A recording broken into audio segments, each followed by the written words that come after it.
Veterans of the elite naval special forces of the Soviet Navy, who had dedicated their youth to serving their country, gathered for a reunion at the old shashlichnaya. Suddenly, a group of burly thugs burst in. Drunk, they began to bully the veterans, mocking them and calling them old men. But these men had spent half their lives training and weren't about to back down before some street thugs. It was Friday evening. As the spring warmth was still giving way to the cool of the night, on the outskirts of Moscow, atop a small hill, stood the shashlichnaya, an old friend, its dimly lit sign.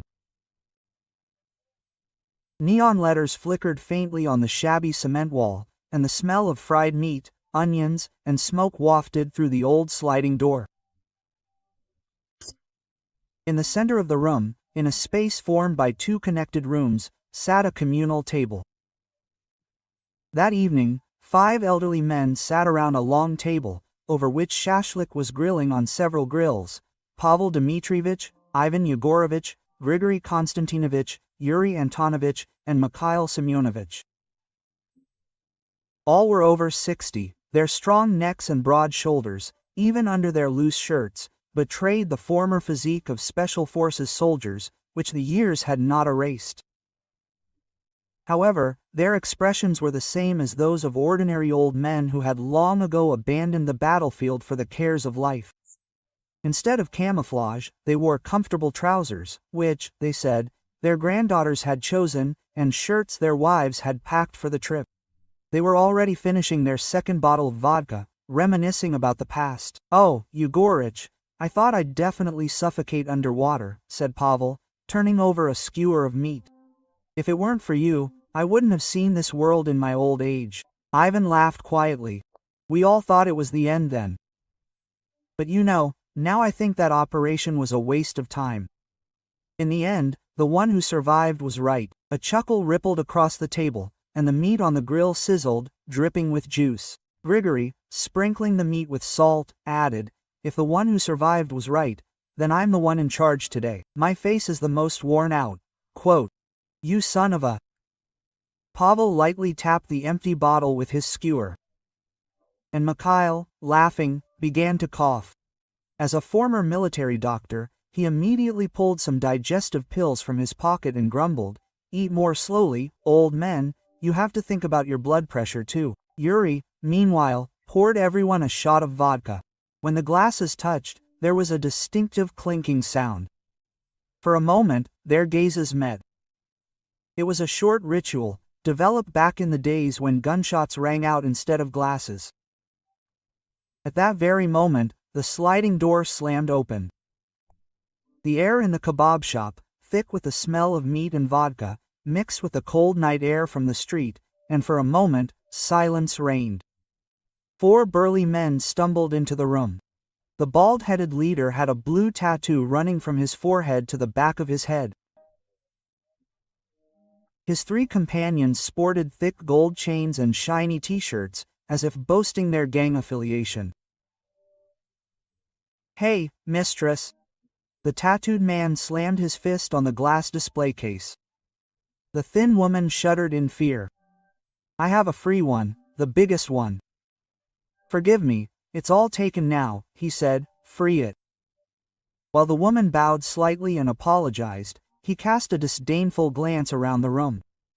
Noticing the table where Pavel and his friends were sitting, he grinned wryly. "Oh, look, the old men are having a feast here." Quote, his tone was thick with undisguised mockery and hostility. One of his gloved henchmen grabbed their barbecue and pretended to throw it on the floor.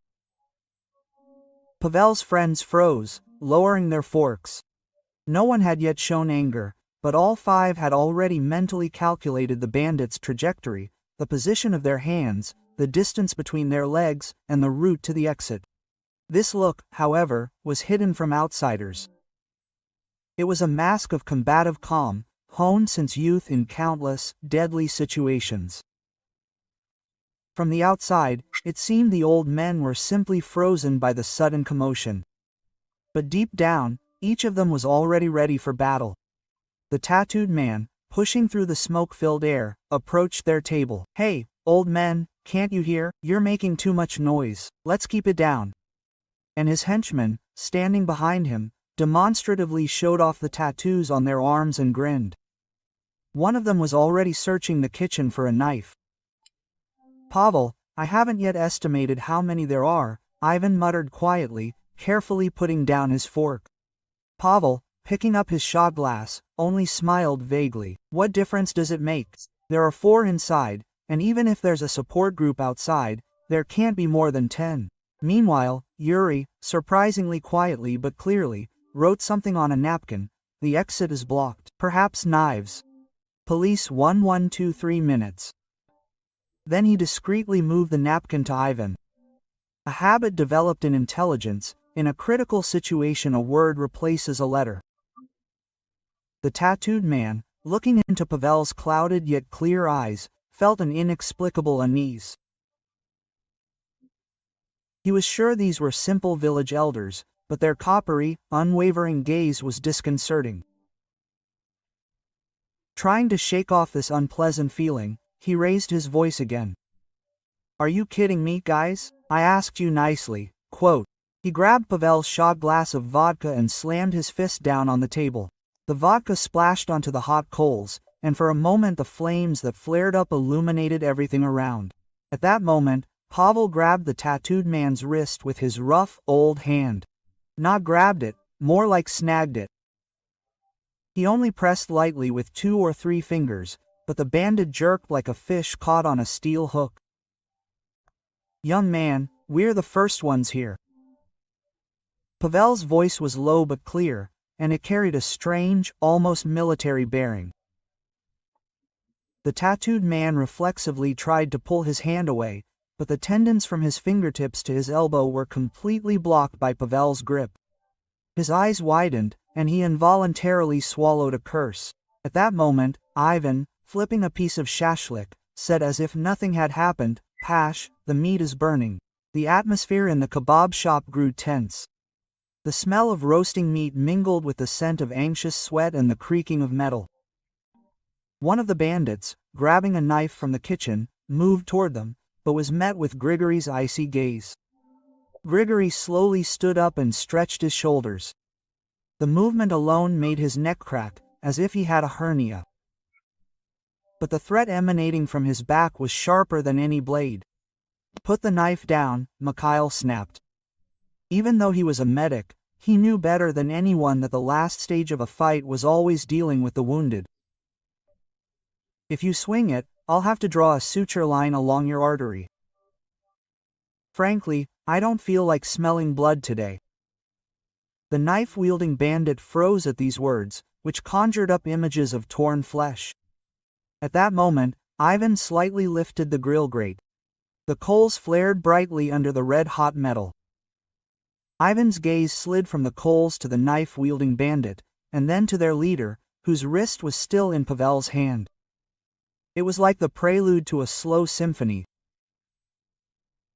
At that moment, when the air seemed about to explode, filled with a strange, sublime silence instead of fear, Pavel abruptly twisted the bandit's wrist silently in one motion. The tattooed man's eyes rolled back, as if he was falling into an abyss. The pain from the dislocated bone pierced his nerves. Before he could even scream, Pavel took a step back and threw him onto a nearby empty table. At the same time, Yuri pressed the call button on the phone, which already had 911 dialed. The kebab shop is an old friend of the attack. "There's a man with a knife and victims." His voice was calm, but it cut like a samurai sword. 3 henchmen rushed forward simultaneously. Grigory, lowering the grill grate, put his right foot forward, and Ivan, slightly raising his hands above the coals, assumed a fighting stance. Even Mikhail picked up an empty bottle and glanced toward the exit. A second passed, maybe 2. Time stood still, and the air turned into a firework fuse. The small bell above the door tinkled softly. Less than 10 seconds had passed since Yuri called the police, but the kebab shop already resembled a battlefield. On a sauce-spattered table lay the gang leader, Victor Byk, with a broken arm. His 3 pale henchmen scurried about in confusion, unsure of where to run. The smell of roasting meat mingled with the scent of blood, poisoning the evening air. The bandit with the knife moved first. Fear gave way to rage, and he swung the vise over his head and lunged at Grigory, but before the blade touched him, Grigory's foot hit the edge of the table, and his entire body shot up like a spring. The hand holding the knife flew past, and there was a crunch of bone. The knife flew off to the side, hitting the edge of the grill with a slash. Grigory twisted the attacker's arm and pulled him toward himself, and the man, without even time to scream, fell to his knees.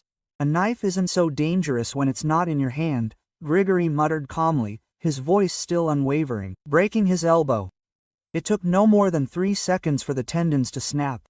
The knife fell from the bandit's hand and stuck in the floor. He collapsed like a sack of sand and lost consciousness. The second henchman, his eyes bloodshot from the drink, rushed at Ivan. Ivan, as if performing a bench press, extended his arms forward and accurately hit his opponent in the chest. His palms sank between his ribs, and the big man, staggering back a couple of steps, hit his foot on the grill. A splash of hot fat made him scream, and Ivan, taking advantage of the opportunity, pulled him towards himself and threw him to the floor. His body, heavy as cast iron, fell to the floor in an instant. His head hit the edge of the table. There was a dull thud. The third bandit underestimated Mikhail. The former medic, with a small belly and deep wrinkles under his eyes, seemed easy prey. He retreated a couple of steps, holding a bottle in his hand, when the opponent, "I'll start with this old man," shouted, rushed at him. Mikhail lightly hit the back of his hand with the bottle. The blow was weak, but it hit right on the nerve knot that martial artists talk about. The bandit's hand went numb. He lost his balance and, tripping over a chair, fell. Mikhail immediately threw the bottle away and twisted his wrist. The crunch of bones was heard again, mixed with a muffled scream. In the distance, a police car siren howled. Yuri glanced at his watch through the crack in the window. 2 minutes 30 seconds after the call. The calculation of golden time, which he repeated many times during operations to save his squad, was forever imprinted in his memory. He calmly opened the door and checked the breathing and pulse of the 3 lying on the floor, and then examined the wrist of the unconscious victor. Pavel was still standing with a shot glass in his hand. Half of the vodka spilled onto the floor, but his hand did not shake. Lowering, he quietly said, "It would be nice if it all ended there." Ivan turned his head slightly. "It looks like they're seriously screwed. As soon as they come to in the hospital, they'll definitely come back." Grigory, looking off into the distance, smiled bitterly. "We've aged too, but not so much that they could forgive us for their youth." 2 police officers ran into the kebab shop. Not believing their eyes, they didn't even draw their weapons, but just stared in stunned disbelief at what was happening. A man lying on the floor with a knife, broken arms, a grill covered in blood. Pavel, seeing their badges, calmly said, "It was self-defense. There are cameras here, so don't worry." While the policeman was looking for the camera, Yuri pointed to the external drive. "The backup is ready." The old men didn't add a word of justification. Soon the paramedics arrived and began to take away the wounded. In all this confusion, Pavel approached the owner of the kebab shop to pay. Her hands were shaking, but when she opened the cash drawer, Pavel gently covered her hand with his. "Don't be afraid, we will protect you and the other customers." Around 4 a.m., 3 bandits lay in the emergency room of the nearest hospital with broken arms and dislocated shoulders, waiting for X-rays. But the gloomiest of all was their leader, Victor Byk. Suppressing the rage that was cramping the muscles in his thigh, he tried to get up, grabbing the railing of the bed, but the nurse stopped him. "Patient, they haven't put a cast on you yet. Get out. Everyone get out." Victor yelled, kicking the railing, but his arm was in a cast, and his body was limp from the painkillers. When the frightened nurse retreated, the door of the room opened, and a middle-aged man with a beard entered. He looked to be about 50. He was dressed in a formal black suit. With his appearance, The air in the room became even colder. The three bandits immediately bowed their heads, holding their breath. It was Matvey Dudin, the real boss of the gang that controlled nightclubs and illegal loans in the center of Moscow. "So, how did you deal with the old guys?" Matvey's voice was quiet, but low and dry, sending shivers down his spine. Victor, gritting his teeth, raised his head. "They say they're from the Naval Special Forces, so we don't touch them." "Special Forces?" Matvey frowned. "But they're already old. We just let our guard down. My wrist will heal soon. Give me a chance, brother, I'll do it myself." Matvey, without answering, tapped his fingertips on Victor's cast, then smiled coldly. "Okay, I'll handle it myself this time. Gather the men, but without this stupid stabbing. And remember one thing. If you treat them like old men, you may never hold a spoon again." He took out his phone and gave his men a curt order. "Check all the cameras in the area, the taxis, the dash cams, all the stores around the kebab shop, and start putting pressure on the police from the inside." Meanwhile, before dawn broke, 5 old men drove along the highway, following one another. Their destination was Pavel's workshop, an old garage converted from a decommissioned army container. Inside, 30-year-old diving gear lay silently: tactical belts, ropes, army flashlights, dry rations, an old GPS, a navigator, and a dusty radio. Shaking off the dust, Grigory chuckled. Quote, "You'll say, old men, getting into adventures in your old age. Since they attacked us, we should know what to do," Yuri chimed in. "The first thing we need to do is get the families to safety." Ivan shared information he'd received from a police officer he knew. "The group is called the Wolf Pack. Loans from the cup of stolen goods. The real leader is Matvey Dudin. Even the investigators are afraid to touch him." Pavel, locking the garage door, turned around. His gaze was as hard as double steel. Quote, "We have no weapons, no support, but we have experience and courage. And most importantly," he paused, and then uttered their old motto, "We have us." 5 fists quietly touched, just as they had done before the operation began, in the cramped compartment of the submarine. Their skin trembled from the cool morning air, but their gaze was already fixed on the new operation, the first in 50 years. A dim dawn light filtered through the cracks in the garage. When the fluorescent light came on, the silhouettes of old neoprene wetsuits appeared on the wall. The bodies that had practically lived at sea 30 years ago had aged, but the gear, though covered in dust, retained its shape. Ivan opened the old operations log and wrote down each codename. One was Eagle. His fingertip didn't twitch. His handwriting was even clearer than it had been during his service. Yuri turned on his laptop and connected the portable router. Surprisingly, his old access to the Naval Headquarters intranet was still working. He began going through the backup accounts left in Pavel's name and downloading lists of companies associated with the Wolfpack. Grigory, in the corner of the garage, checked the climbing ropes and carabiners. Despite the calloused skin on his palms, the rope didn't slip between his fingers. Quote, "Without oxygen tanks, it's just fishing line," he muttered, testing the rope's strength with a hammer blow. Mikhail opened his medical bag. Hydrogen peroxide, bandages, a surgical kit. He added a blood pressure monitor and even a portable defibrillator. Although he was a medic, he had seen too many critical situations on the battlefield and never abandoned his principle: "I will save whoever can be saved."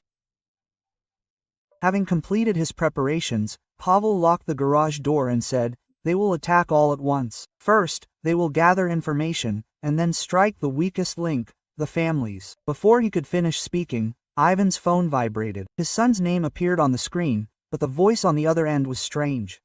Quote, "The boy is crying loudly, uncle." Then came the piercing cry of a child. Ivan's insides went cold, but his body reacted instantly. He turned on speakerphone and pressed the record button. "What happened?" Quote, he asked, trying to keep his voice even. There was a quiet laugh on the other end of the line. "Have you ever smelled blood right under your nose, man? I'll show you tonight. Wait." Quote, as soon as the call ended, Yuri immediately opened the location tracking app. His son Ivan's phone signal died in an area of abandoned warehouses north of Moscow, where there was a strong stench. Traces of the GPS jammer the police had used were visible. "We have no more than 2 hours," Yuri announced quietly. Their eyes met without further ado. The operation began immediately. Pavel and Grigory loaded the equipment into the back of the pickup truck. Ropes, light sticks, folding bolt cutters, and even an old tactical camera, which was unknown if it still worked. Yuri, with his laptop, climbed into the passenger seat. Mikhail, with the medical bag, settled in the back. As the engine started, gravel flew from under the wheels. The pickup truck, speeding significantly, sped along the ring road as it exited the highway. Outside, the afternoon sun slid across the gray barriers. The abandoned warehouse was hidden deep within a complex of dilapidated cement buildings near the river embankment. The red brick had collapsed in places, the tin roof had half sagged, and mountains of illegally dumped charcoal stank. Ivan surveyed the area through binoculars.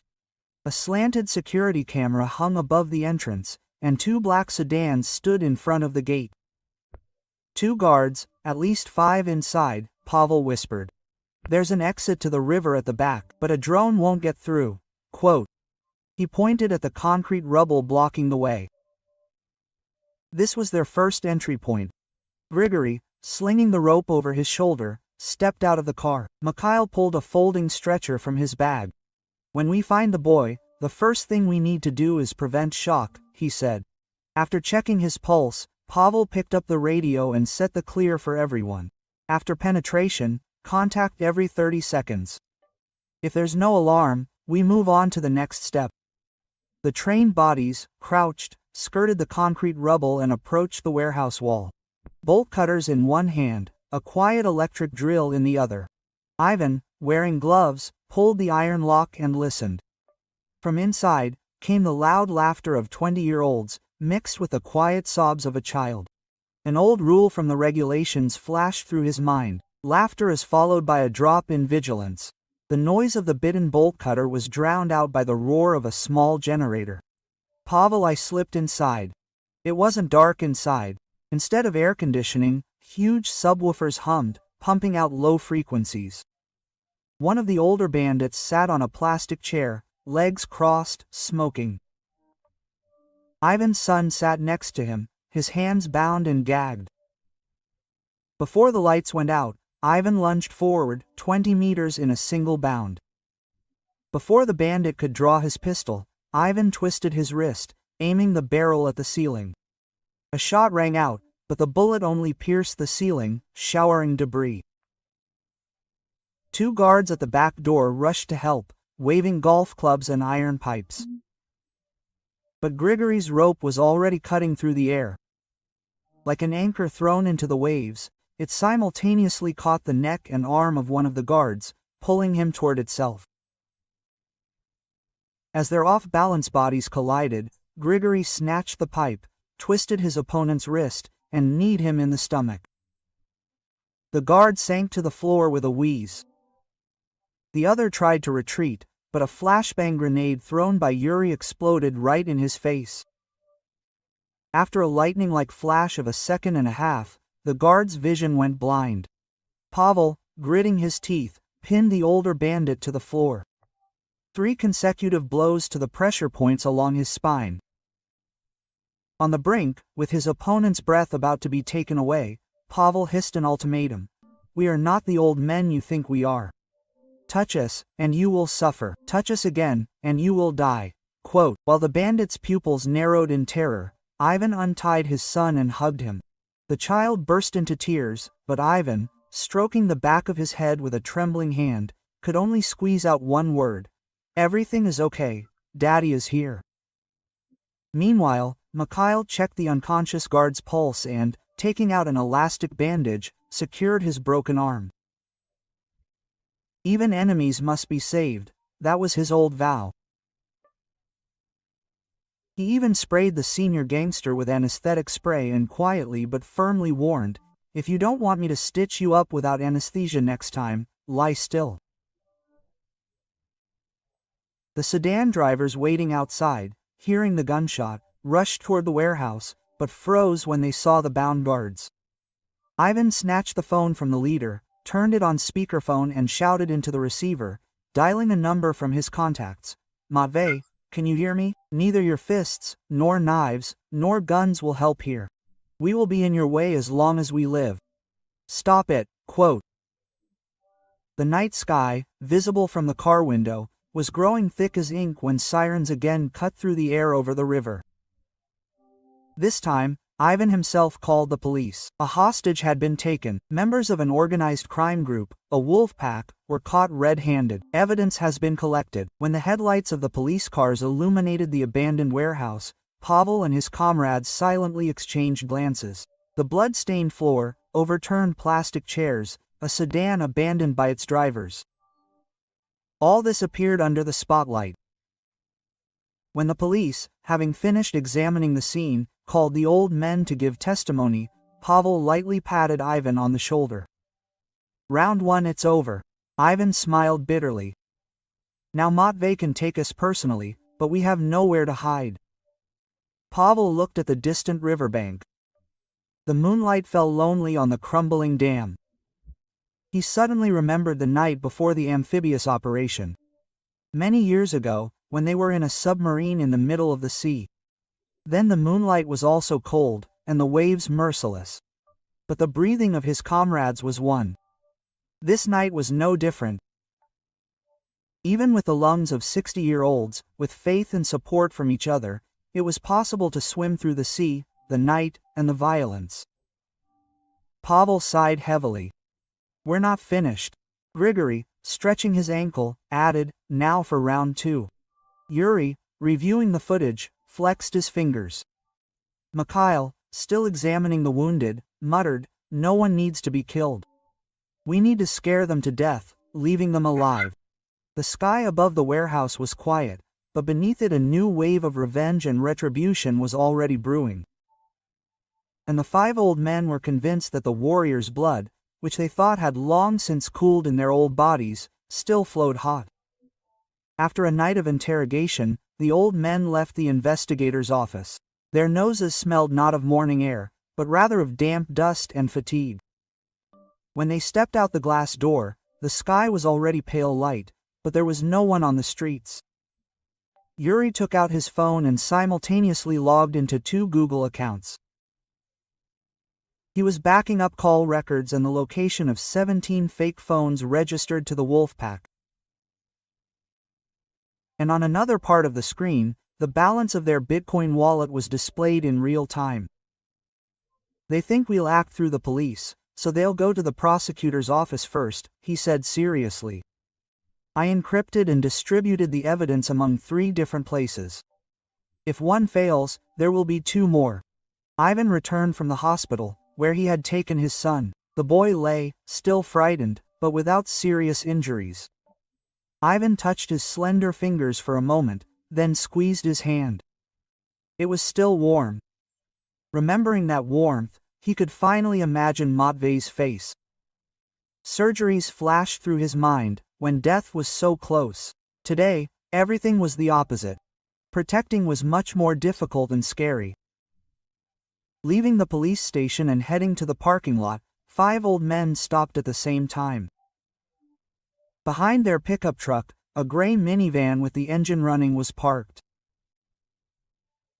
A long trail of cigarette ash was visible under the driver's window, and the tint film on the rear window was half torn off. "A blind spot for cameras. This car is waiting for us," Yuri said, instinctively straightening his shirt. Grigory nodded and, bending down, examined the wheels. The right rear tire was new, as if it had just been replaced.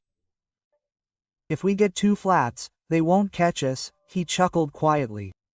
Pavel raised his hand. Turn off the engine." Just as he was about to open the pickup door, the doors of the gray minivan swung open on both sides. 3 men in black jackets jumped out onto the sidewalk and hoarsely shouted, "Matvey told me to bring you here." Pavel nodded. "Okay, but what are you holding in your hands?" The man in the center showed his hand in a work glove, which he held under his jacket. In it was an 18-inch wooden baton. It was longer than his forearm, and metal rivets gleamed on it. Ivan stepped forward. "We're at the police station. There are lots of cameras here. Are you crazy?" Quote. Before he could finish speaking, another man emerged from the passenger door of the minibus. He wore a helmet, a black mask, and large goggles that completely obscured his face. He held not a baton, but an industrial power tool, but instead of a saw, it had a thick rubber cable attached to it, a modified stun gun. He pointed it at Pavel and pulled the trigger. A blue spark crackled, filling the air with the smell of ozone. At that moment, Pavel knocked over a nearby motorcycle with the toe of his boot. The stun gun's electrodes struck the gas cap, sending a discharge into the ground. At the same time, Ivan ducked and slid toward Grigory. The car key Grigory had thrown flashed in the air. He instantly slipped it under the baton and twisted it like a lever. The wrist of the man holding the baton twisted, and the baton flew into the air. It was as if Pavel had been waiting for just this. He grabbed the stun gun with his right hand and immediately jabbed it into the chest of the nearest attacker. A spark erupted, and the man, convulsing, collapsed to the ground. Yuri ran to the minivan and slammed the passenger door.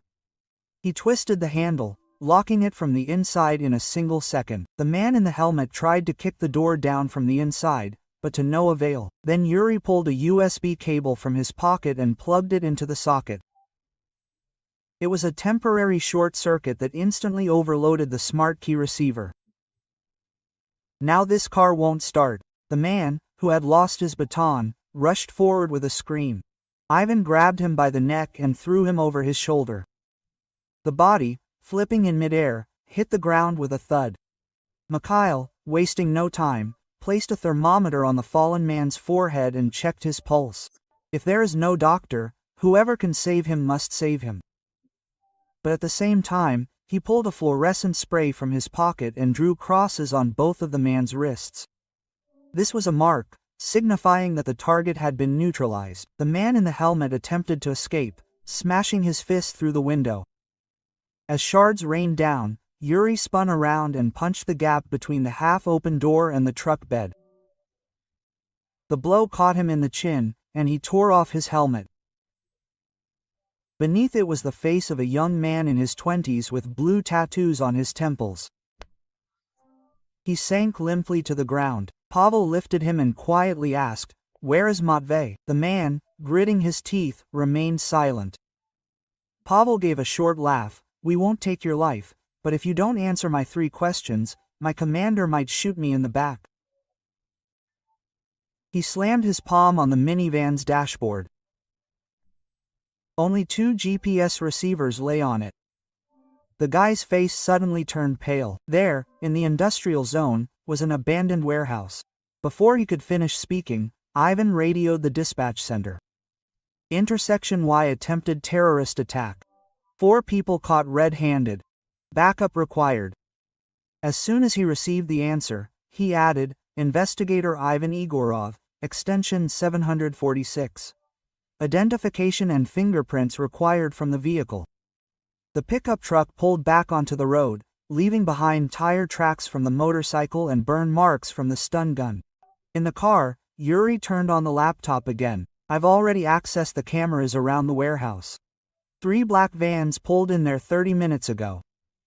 Grigory, sticking his head out the window, said, "There's equipment in one, people in another, the escape group in the third, the leader will be in the central one. We'll finish today." Pavel turned to Mikhail. "If there are wounded," Mikhail, as if he was waiting for just this, showed bandages, tourniquets and a new bag of saline and grinned, "As long as I'm alive, I'll save you, but I won't help you cut." Everyone laughed quietly, but the laughter was short-lived, and the air outside the window again became cold, like a knife blade. At the entrance to the industrial zone, an abandoned warehouse appeared behind a pile of scrap metal. Grigory slowed down and pulled to the side of the road.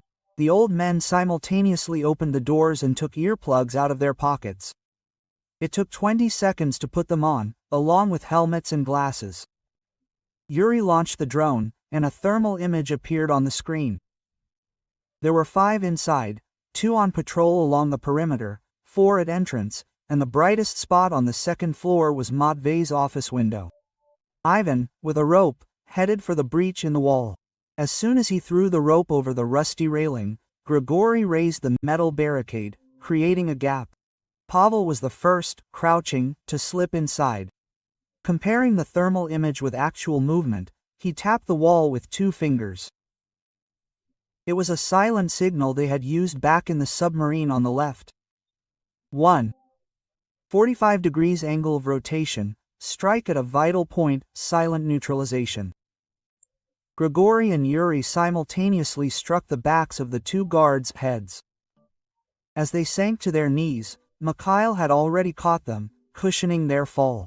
The crash of the falling fence was drowned out by a cloud of dust. It was dark and hot inside the warehouse. The only light came through the office window. Voices came from inside, mixed with the volume of the TV. Pavel mentally counted. 3, 2, 1. Ivan opened the door. Yuri threw a flashbang grenade exploded, and Grigory, jumping up the stairs, kicked out a window. A white flash, and Grigory, slipping through the shrapnel, landed behind Matvey. The scream was short-lived. Before Matvey could turn around, his arm was wrenched behind him, and his head hit the table with a dull thud. One of the henchmen in the office tried to reach for a revolver, but Ivan intercepted his hand. The pistol fired into the ceiling. Pavel, bending down, kneed another bandit in the shin. With a crunch of bones, he fell to his knees. Matvey, even lying on the floor, continued to curse. "Old farts, the police are protecting you. Do you know who's behind us?" Quote. Grigory, leaning towards his ear, quietly said, "We lived underwater for 30 years. We know all too well what it's like to be unable to breathe, whether on dry land or at the bottom." Quote. And he snapped the handcuffs onto his wrists. They were real steel handcuffs, which Ivan had borrowed from the police station to preserve evidence. The guards on the first floor realized what had happened too late. When they rushed down, Yuri had already turned off the main switch. 4 light sticks lit up in the pitch darkness, creating silhouettes of people against the light. The guards, their pupils dilated with terror, were frozen in place. The old men's drags, moving silently, advanced on them along with the light. In just 1 minute, all sounds in the building died down. From outside, only the quiet hum of a drone's propeller could now be heard. Yuri Peretsi dialed the direct number of the Criminal Investigation Department. The leader of the Wolfpack organized crime group, Matvey Dudin, was caught red-handed. Evidence has been collected. Illegal possession of weapons, kidnapping, violence and other charges. I am transmitting the coordinates. At the end, he added, all survivors have been detained. There are no casualties. Over and out. Quote. Pavel picked up Matvey and sat him down in front of a pile of scrap metal. He sighed heavily and said, "We did not come for revenge, but to demand an answer. Now everything will be according to the law." Quote. Matvey spat, breathing heavily. The law is on the side of those who have money. Ivan shook his head. There is one thing that money can't buy. It is honor that does not fade with age. Quote. At that moment, the headlights of police cars flashed behind them. The night wind carried the smell of metal and moonlight. The 5 old men stood so close that they could feel each other's breath, slowly coming to their senses. Grigory slowly banged his fist 3 times. Pavel responded in kind. Yuri raised his head to the sky, strewn with rare stars. Ivan, trembling, hugged his knees with his hands. They were friends not out of fear, but out of a mixture of fatigue and relief. The motto they'd first learned back in school suddenly rang in their ears. Almost simultaneously, all 5 muttered, "The sea is not a danger, but a challenge." Their words, mingling with quiet breathing, dissolved into the night air. No one laughed out loud, but the corners of their eyes glistened equally. Thus ended the fight. Dawn was still far away, and the roots of the wolf pack had not yet been completely torn out. But the 5 old men had regained the pride that seemed to have slumbered within them for years. And this was something that neither Matvei's money nor his power could break. 3 days after Matvei was taken away in handcuffs in a police car, the headline appeared on the front page of the newspapers: Wolfpack organized crime group leader Matvei Dudin released on bail. A brief explanation of the article stated that there was insufficient evidence and no risk of escape. Rumors of interference from above were circulating among the police, and the old men's chat room was in full swing. Yuri posted 2 files, one from a surveillance camera in the evidence warehouse, the other with the face of a lobbyist filmed in the hallway of the prosecutor's office.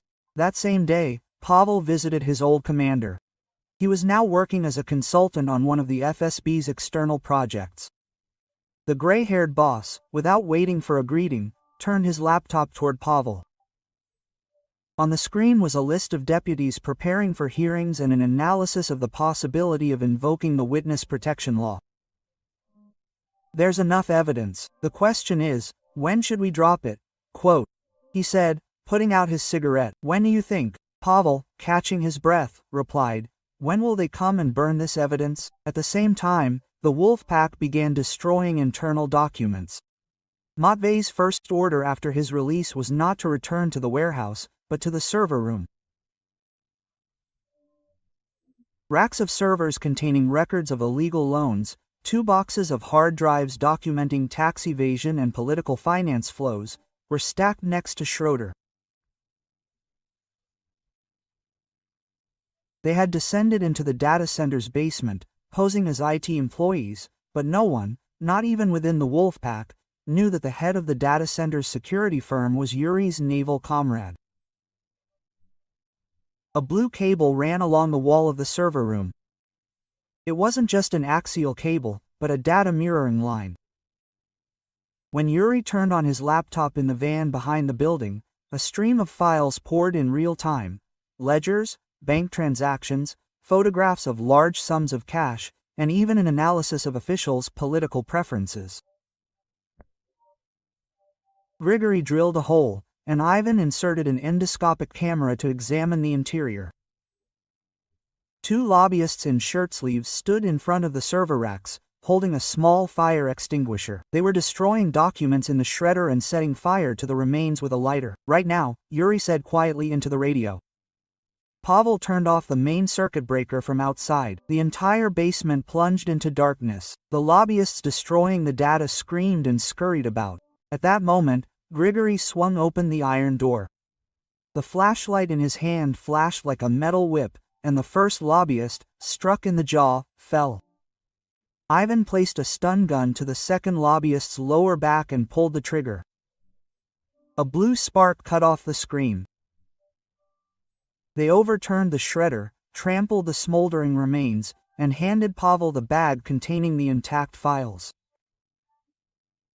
Pavel immediately photographed the stack of documents and sent it to his boss with the message: "Send it to the very top. The password is the same." Quote. The next morning, the corridors of the State Duma were full of burly men. Dozens of press releases were distributed, and one opposition MP suddenly called a press conference to expose the connections between organized crime, judges, prosecutors, and big business lobbyists. The list of lobbyists included the name of an assistant to a prominent member of the ruling party. As TV cameras poured into the hallway, internal security arrived with a search warrant. But Matvei was surprisingly resilient. After receiving a notice of bail violation, he fled. He attempted to escape to the open sea on a yacht registered to a shell company. When a small dot appeared on the Coast Guard radar in the dim moonlight, 5 human figures appeared on the concrete parapet of the breakwater. This was their signature method of infiltrating by water. Pavel and Grigory were wearing old wetsuits, and Yuri dragged a small inflatable boat without a motor under the breakwater grating. Ivan Peretzi signaled for a special Coast Guard team. When the noise of the yacht's engine became audible over the roar of the waves, the old couple climbed aboard the ladder. 3 of them blocked the engine, while the other 2 kicked down the door to the rubble shed. Matvey, holding a glass in his hand, screamed, but it was too late. Grigory grabbed him by the collar and threw him to the floor, while Yuri twisted his arms behind his back and snapped on new handcuffs. Now that's real bail, get it? You can't even see the light at sea. Before this brief joke could end, 2 Coast Guard boats appeared, their flashing lights on. On the day of the indictment, Ivan's son waited for the old couple in the courtroom corridor, sitting in a wheelchair. Holding back tears, he bowed low in gratitude. Ivan put his arm around his son's shoulders. Pavel, looking at the courtroom door, muttered, "Now in court, instead of our fists, the evidence will speak." Mikhail, standing to the side, said as if to himself, "The principle is this. We save whoever can be saved, and what can be saved, we leave as evidence." Throughout the trial, Matvey's expression was haggard. The indictment, listing tax evasion, blackmail, attempted murder, illegal arms trafficking, and violation of the law on political party financing, was as thick as a phone book. The defense attorney didn't even have a chance to discuss bail when, in his closing argument, the prosecutor declared that the defendant, who had systematically committed violence and undermined the government, should be isolated from society for life. The sound of journalists typing reverberated through the courtroom like a wave. Matvey's knees buckled heavily in the dock. As the court pronounced the harsh sentence, the elderly men watching silently from the back rows showed no sign of exuberant joy. They merely exchanged subtle smiles. But those smiles carried the weight of the deep sea they'd endured together for half a century, and the responsibility for the long future they still had to live. Time passed. One late summer evening, the sign for the kebab shop, "Old Friend," shone brightly. It had been replaced with a new one. The walls were painted, and a new hood had been installed in the kitchen. The owner, seeing the name of a Special Forces comrade in the densely written reservation book, smiled broadly. The old men sat in the same place, grilling meat and pouring vodka. Smoke rose from the grill, and the sizzling of the meat sounded as indifferent as life itself. Ivan's son, wearing a neat school uniform, came over to say hello and placed a shot of vodka next to the grill. "Bless you, grandpas." The boy beamed at the new world. Grigory, raising his shot, swallowed back the tears that welled up. "I told you, the one who survived is right. Today, I'm especially grateful for that." Pavel clinked glasses with him and quietly replied, "To live means to bear responsibility until the end." That evening, young couriers on motorcycles stopped at the kebab shop and bowed respectfully. After the incident, popularly known as the kebab affair, the street became quieter, and the vendors said their faith in justice had increased a little. 5 old men, having finished their vodka, waited for the lights to go out in the kebab shop, and, feeling the warmth of the last embers under their feet, slowly walked down the street. Their aged shadows stretched long, but their steps were heavy. 5 pairs of shoulders, knowing better than anyone that justice begins with struggle but culminates in life, merged, cutting through the night. As summer gave way to fall, familiar faces gathered in a small conference room not far from the Ministry of Defense. Pavel opened the door and was greeted by a lieutenant colonel in a pressed shirt instead of a military uniform. He held awards in his hands, medals for combat merit for special operations veterans. On behalf of the commander, they were being presented to all 5. Pavel bowed and accepted the award, but his face reflected mixed emotions. He knew that the spirit of the comrades with whom he had been through everything was more valuable than any award. Grigory, pinning the medal to his chest, turned away. "This isn't the end. We, the old men, must set an example so that the young will follow us." The officer, biting his lip, nodded. He felt the responsibility hidden behind these words. A few days later, Ivan took his son to the embankment, where a graffiti wall dedicated to heroes had recently appeared. In the center was a black silhouette of 5 people. Instead of weapons, they held ropes and bolt cutters. His son took a photo of the drawing and asked, "Dad, did those people in the picture really fight the bandits?" Ivan, smiling, put his arm around his son's shoulders. More likely, they weren't fighting, but protecting him. When there's something in life that needs to be protected, the body reacts automatically. My son nodded after that day. He often told his friends that courage is the ability to endure. Yuri was giving a lecture at the military academy. The hall was full of cadets. Presentation location. Yuri brought up a black slide on the screen and began. Information is a weapon, and a weapon is responsibility. We cannot lay down our arms, because there will always be those who will point them at the weak. After the lecture, 2 cadets approached him and said that they had decided to join the Signal Corps. Hope burned in their eyes. In late autumn, a small open-air film screening was held in the courtyard of an old friend's barbecue joint. A local documentary film crew shot a 20-minute film about those events. The frames changed on the white screen, the reflections of the fire from the grill played on their faces, and the residents applauded. "Now no one is afraid on this street," said the owner, crying. "Thank you, really," Mikhail, wiping his face with a handkerchief, shook his head. "We just did what we had to."